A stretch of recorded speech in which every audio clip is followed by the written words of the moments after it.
She's mafia. To the outside world, she's a villain. Don't help her. If you do, you're fired. One day, a woman was rushed to the hospital where I work in critical condition.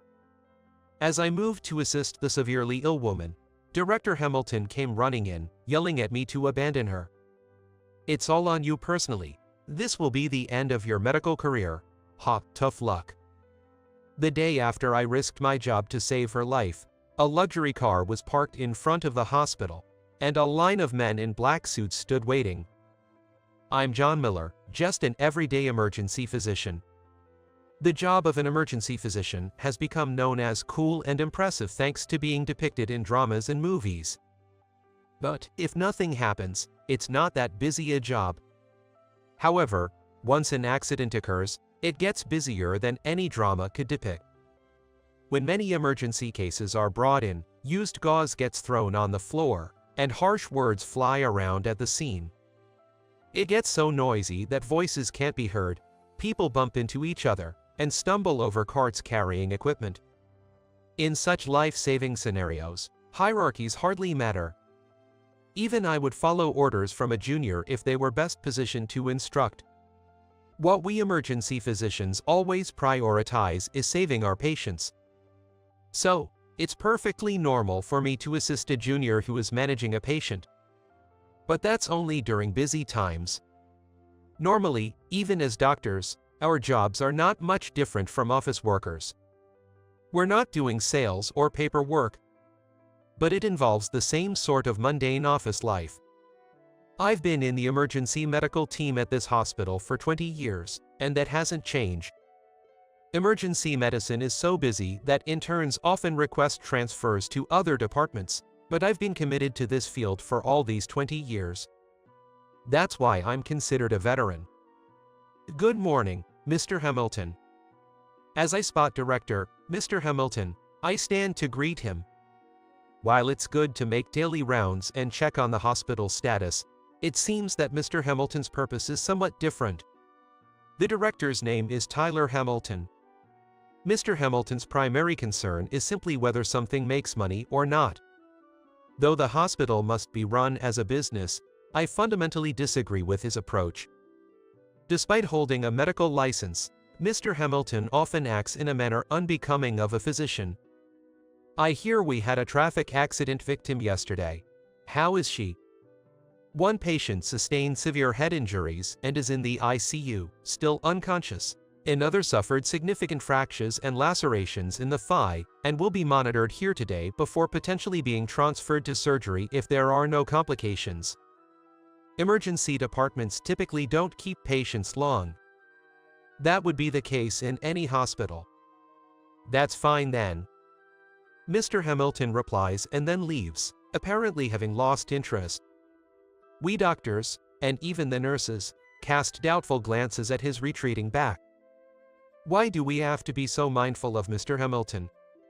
We doctors working on the front lines are driven by a single-minded desire to save our patients. When a patient recovers and says thank you with a smile at discharge, it feels rewarding and makes all the effort worthwhile. This joy is something only those in medical professions can truly understand. And seeing such patient faces inspires us to keep working hard to help others today. My decision to pursue medicine was triggered by my mother's accident. When I was a child, my mother died in an accident right before my eyes. As she was crossing the street, a speeding motorcycle hit her as she shielded me with her body. I was left with only minor injuries, but my mother was struck down, bleeding profusely, and motionless. By then, my father had already passed away, leaving me completely alone. It was my grandparents who reached out to me then. My maternal grandparents were incredibly kind, showering me with all the love. I believe they loved me enough to immediately fill the void left by not having my parents around. Therefore, I can confidently say that I am happy. Still, there are times when the moment I lost my mother flashes back. At that time, I was too young to do anything, I didn't know what to do, and I was just crying. Without calling an ambulance, I clung to my unresponsive mother. I hated and felt pathetic about myself, unable to do anything as my mother's body grew colder and disappeared. That's why I decided to become a doctor. I no longer wanted to just stand by helplessly, calling out to someone who had collapsed. If I ever found myself in a similar situation again, I would want to be able to help, no matter what. That feeling grew stronger as I got older. Grandpa, I have a request. For that, I first needed knowledge and skills. I faced my grandparents with a serious expression and straightened my back. What's wrong, John? Grandpa responded seriously to my tone. I want to become a doctor. I know it's expensive to go to med school, and it's tough. I feel bad for asking for more money after you took me in, but I really want to become a doctor. John, I will definitely pay you back once I become a doctor. Please let me go to med school. I pleaded right there. All right, John, do as you please. Grandpa, are you sure? Of course, you are our dear grandson. We wouldn't dream of standing in the way of your dream. Exactly, John, do your best. Both my grandparents supported me. I must have been a really costly grandchild. I've caused them a lot of trouble, but I'm nothing but grateful. That's why I studied hard and learned medicine. I will definitely become a doctor, and if Grandpa or Grandma ever get seriously ill, I will be there to help them. I won't just stand by as I did when my mother died. I can't bear to lose another loved one. With that determination, I was able to successfully obtain my medical license. However, the director of the hospital I joined, Mr. Hamilton, was hardly what you'd call a good man. His policy included discharging patients as soon as possible. It wasn't because we were busy with waiting patients. There are several advantages to freeing up beds quickly, but the primary reason is probably for financial gain. Empty beds mean new patients can be admitted. As patients are cycled through, money keeps moving. Basically, it seems he wants as many people as possible to spend money. From the beginning, Mr. Hamilton was solely focused on profit. Of course, if patients are well, it's fine to discharge them, but it can be problematic when we want to monitor them a bit longer. Normally, patients stay until stitches are removed after surgery. Post-operative conditions can change unexpectedly. That's why we want them to rest, but Mr. Hamilton suggests discharging them just 2 days after surgery. We argue it's unreasonable, but he retorts, "What, just make them come for outpatient visits?" I was shocked that a doctor could make such a statement. Of course, outpatient care might suffice in some cases, but some patients might need hospitalization due to their home environments or physical conditions. Mr. Hamilton might think a post-operative condition is just that, but it's reckless to say so without listening to the attending doctor's opinion.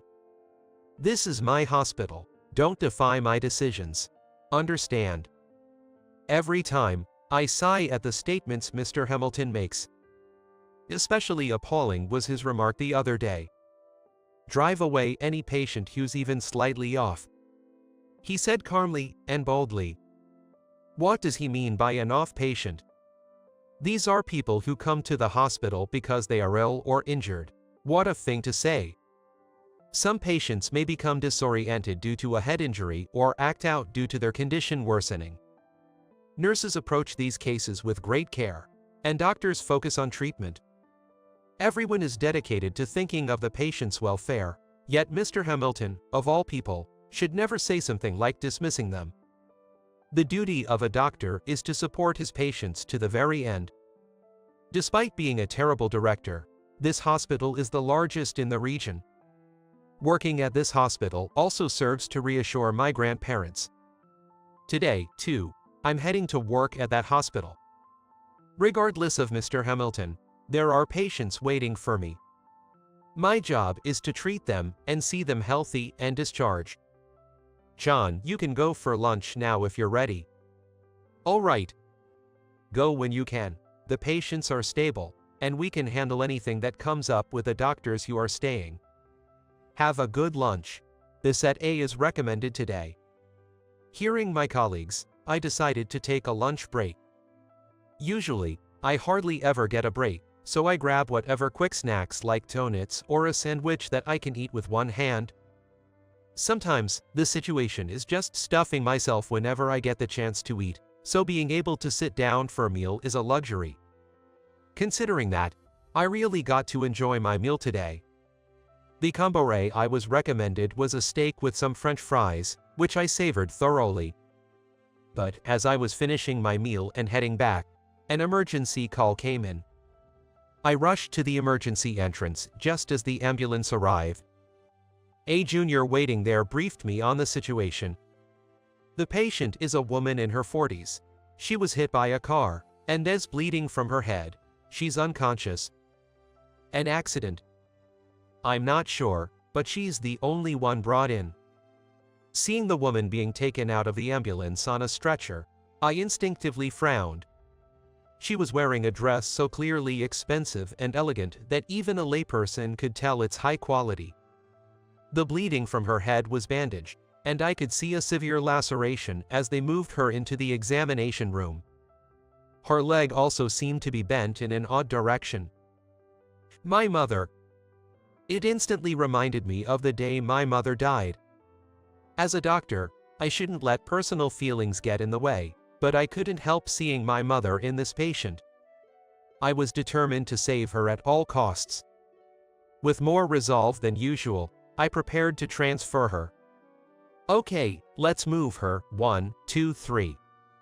We coordinated our movements and transferred the patient. Since we couldn't cut the dress, the nurse quickly unstitched the seam under the arm, removed the garment, and checked the heartbeat. Attaching a heart rate monitor, we checked the readings. The heart rate shows no abnormalities. So, there likely isn't any internal damage for now. I was just thinking about stopping the bleeding on her head and then proceeding with a detailed examination when I heard footsteps thundering towards us. Wait! Don't interfere with that patient. Mr. Hamilton burst in just as I was about to start controlling the bleeding. We involuntarily stopped our hands, but this injury was urgent and needed immediate treatment. Naturally, the involved doctors began to feel bewildered. What are you talking about? If we leave her like this, it could endanger her life. Don't joke with me. Director Hamilton retorted with a flushed face to my objection. That patient is the wife of a mafia boss from down the hill. It's clear that getting involved will lead to trouble later. What? What is he even talking about? Is Mr. Hamilton trying to dismiss the patient right in front of us with just the excuse of trouble? How can we abandon a patient who is seeking help right now? What are you saying? Just stitch her up. And you, call the CT room. Yes. I instinctively issued orders. We can't just leave her untreated. Hey, can't you hear me telling you to stop? Mr. Hamilton is always like this. People who dislike trouble are one thing, but even when a life is at stake. If that's the case, he better relinquish his medical license quickly. Helping a mafia woman could jeopardize my position. Is that all Mr. Hamilton cares about? What was the purpose of becoming a doctor in the first place? I can't understand his thinking, choosing his ugly desire to remain on top over helping a patient who is seeking help. Do you understand? She's mafia. To the outside world, she's a villain. It doesn't matter. Anyone who helps a villain is a villain too. We don't need villains in this hospital. If you insist on helping her, you're fired. He even went as far as to say such tyrannical lines. Fine then. If this hospital can't save patients who seek help, then I might as well quit. There's no reason to cling to this place. It might upset my grandparents, but if I can't help this woman now, what was the point of becoming a doctor? Understood. What? I'll take responsibility and resign. So, let me provide life-saving treatment to this woman. I declared firmly and started treating the woman. Mr. Hamilton probably couldn't understand me. He looked at me with disbelief. You heard what I said just now. Whatever happens, it's all on you. Mr. Hamilton threw these words at me and left the treatment room. Even after Mr. Hamilton left, not a single junior doctor or nurse tried to leave the scene. John is not wrong. That's right, John is the best emergency physician. Their support was a relief. All right, let's continue the treatment. Yes. Afterward, we treated the woman with all our might. Her condition eventually stabilized. Upon contacting her family, it appeared that this woman really was the wife of a mafia family. The patient's name is Isabella. She is still connected to tubes, and this situation remains critical. Yet, seeing her breathe on her own, I felt a profound sense of relief. John. Then, Mr. Hamilton came back.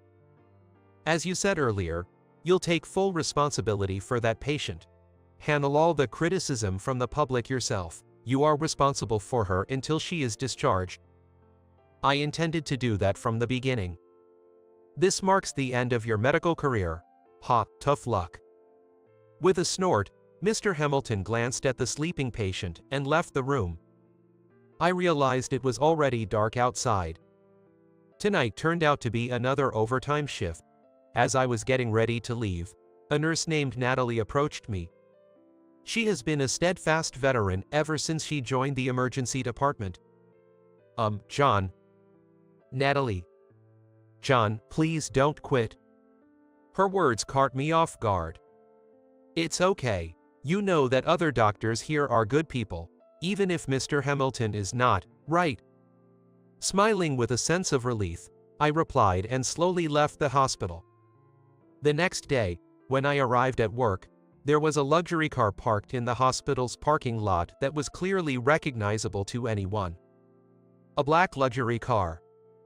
It's not the first time a wealthy person has come to this hospital, and since we have VIP rooms, it's rather a common sight. Normally, seeing a luxury car parked wouldn't surprise me, but what was surprising was next to it. Despite the considerable distance from the parking lot to the hospital entrance, a line of men in black suits stood. Their hands clasped behind their backs, chests buffed out, creating a striking scene that was indeed surprising. What's going on? Both I and other staff members, along with outpatients, were looking on curiously from a distance. It seemed not to be causing any issues at the moment, but I thought I'd have to intervene if it started affecting the patients. With that in mind, I entered the hospital. John, good morning. Good morning. Are the patients settled? Yes, they are. My first concern was the impact on the patients. Some patients should not be excited unnecessarily, so we can't let our guard down.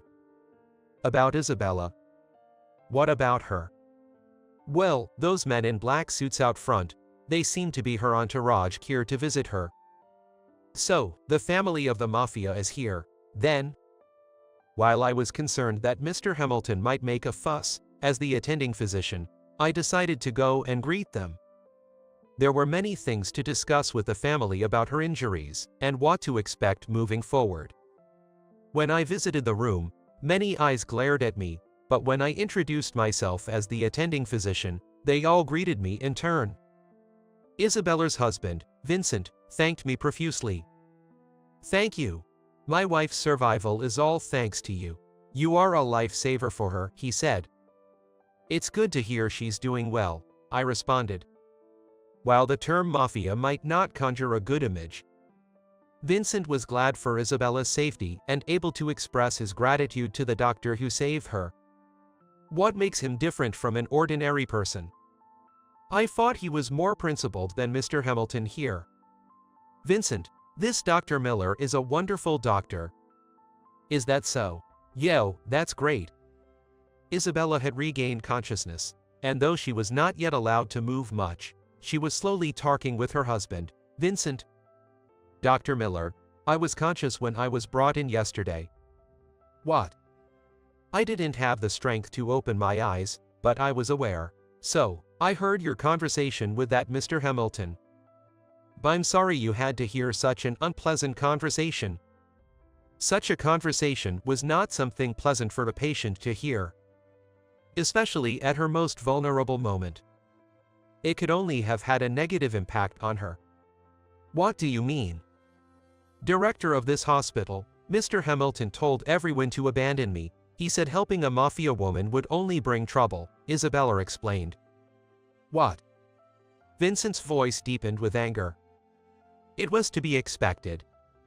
What husband in the world would remain calm when his wife is for such reasons? Dr. Miller here opposed that directly. Even when threatened with being fired from the hospital, he treated me like any other patient, she continued. Hearing the truth, Vincent's face filled with rage. Typical of a mafia boss. The aura, or rather the atmosphere in the room, changed abruptly. I was overwhelmed by the intense pressure. So, that director, Mr. Hamilton, was going to abandon you? Yes. It was good that we were in a private room. If other patients were exposed to this pressure, it might have caused more than just fainting. But the pressure suddenly lifted. Vincent then approached me with a gentle smile. You are truly a good person, so? He whispered the name of a hospital in my ear. Then he firmly grasped my hands with both of his, and as I felt the warmth, I looked up to meet Vincent's kindly smiling eyes. Months later, I am now working at another hospital. Although the previous one was large, this one is much bigger and incomparable. Apparently, Isabella used to work as a physician at this hospital before she met Vincent, who was a patient here, and decided to join the mafia life with him. She still maintains a good friendship with Mr. Stanton, the director of this hospital. Mr. Stanton, who values saving lives above all, was eager to hire someone like me, who would rescue anyone, regardless of their background. Therefore he hired me right away. As it turns out, due to Isabella and Director Stanton's connection, everything about Mr. Hamilton came to light. The rumors are that he will lose his position by the end of the year. Though not conclusive evidence, when I left the hospital, Mr. Hamilton was seen visiting Isabella, still hospitalized. I'm terribly sorry. He apologized deeply. Although Vincent and some young people were there visiting, no one forgave him. Well, that's to be expected. And I heard that Mr. Hamilton's wife has left him too. Without his position as director, who will help him when he needs it? Given his past behavior, it's likely no one would. But if I were there, I would choose to help him. Honestly, part of me thinks, why bother helping someone like him? But I'm not in a position to choose who to save based on whether I like them or not. I am a doctor. As someone dedicated to saving lives, that's something I must never forget. I still regret that I couldn't do anything to save my mother. But sometimes, I receive messages from patients who have been discharged saying, I'm doing well now. I bring those messages to my parents' grave to report. I have become someone who can save this many people. Mom and Dad, you were wonderful parents, and I am so grateful. And then's another thing I report. At this age, I've found a girlfriend. She's the nurse, Natalie, who was the first to ask me not to quit. Today, she came with me to visit the grave and said, from now on, I will be the one to support John. Embarrassingly, I blushed and replied, hey, supporting is my job. Then we smiled at each other and held hands tightly.